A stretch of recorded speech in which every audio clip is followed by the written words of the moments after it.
السلام عليكم. إن شاء الله حنحكي اليوم عن أهم أسباب السعال طبعا عند الأطفال والكبار، ولكن بشكل عام هي طبعا العدوى البكتيرية والعدوى الفيروسية حتؤدي للإصابة بالسعال. العدوى الفيروسية مثلا زي عندنا الرينو فيروس، زي الكورونا فيروس، زي أي فيروس ممكن يؤدي للإصابة بالسعال. ممكن السعال تكون منه أنواع، سعال جاف وسعال بلغم، ممكن يكون مصحوب بارتفاع حرارة أو بدون ارتفاع حرارة، أو ارتفاع الحرارة يكون بسيط يعني مش ملحوظ.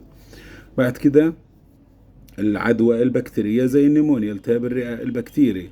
بعد كده طبعا أمراض الرئة المزمنة زي تكيس الرئة، السيستيك فايبروسيس، البرونكيكتاسيس، الحاجات المزمنة هذه اللي بتصيب الرئة لفترة طويلة، هذه كلها بتؤدي للسعال. بعد كده التدخين طبعا، طبعا أكثر شيء الأشخاص اللي بيدخنوا عند الكبار هذه بتعمل له بالإضافة للكحة بيكون عنده التهاب مزمن في القصبة الهوائية، فتكون سعلته بلغم وكثيرة جدا. فبالتالي بننصحك دائما انه اذا انت مش قادر تبطل التدخين حاول، اذا ما قدرتش حاول تقلل منه.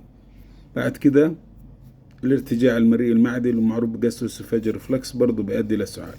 هذه كانت كل حلقة، ودمتم في امان الله.